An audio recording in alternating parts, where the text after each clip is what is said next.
Oi pessoal, tudo bem? Vamos falar um pouquinho sobre melhores papéis para operar como swing trade. Me perguntaram recentemente sobre isso, então vale a pena a gente trocar uma ideia. Os melhores papéis para a gente operar no mercado, na verdade existem dois modelos de operar o mercado. A gente pode trabalhar em cima de modelos seguidores de tendência, que é um tipo de forma de operar, e outros papéis, outros sistemas em que trabalham volatilidade. Bom, seguidores de tendência, tá? Nós podemos pensar eminentemente em bancos, Banco do Brasil, Itaú, Bradesco muitas vezes, especialmente aqueles papéis que apresentam as três principais médias direcionadas no mesmo caminho.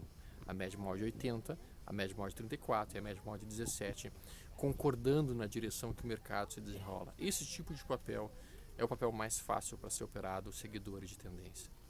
Já os papéis de volatilidade, eles são papéis como, por exemplo, CCRO3, como, por exemplo, as elétricas, EQTL3, ELET6, a própria RDL3, são papéis que apresentam um comportamento em que, se você olhar o gráfico, você vai identificar grandes sombras superiores e grandes sombras inferiores, e os corpos geralmente são menores do que as sombras observadas nos candles.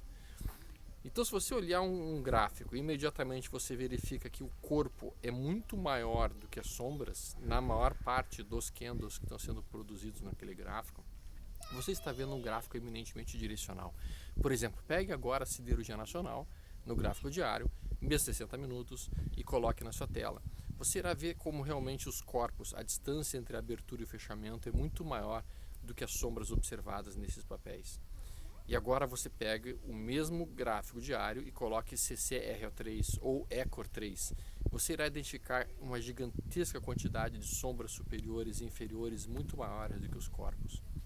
Então, basicamente, o que eu procuro fazer é, se eu quero operar um sistema direcional, eu vou procurar um candle, um gráfico que tenha corpos amplos, poucas sombras, a distância entre abertura e fechamento grande.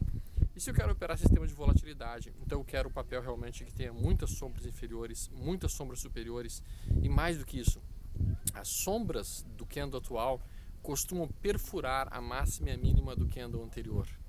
Quando a gente localiza isso, imediatamente a gente está observando o papel com alta volatilidade. Pense no setor elétrico, pense no setor de rodovias, pense no setor de concessões. Aí você está falando automaticamente de papéis que apresentam esse tipo de característica.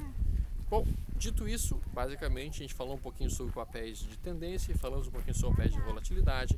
Nós voltamos a conversar um pouquinho mais adiante, daí já vou estar no Brasil. Um abraço para todos vocês, até mais, tudo de bom.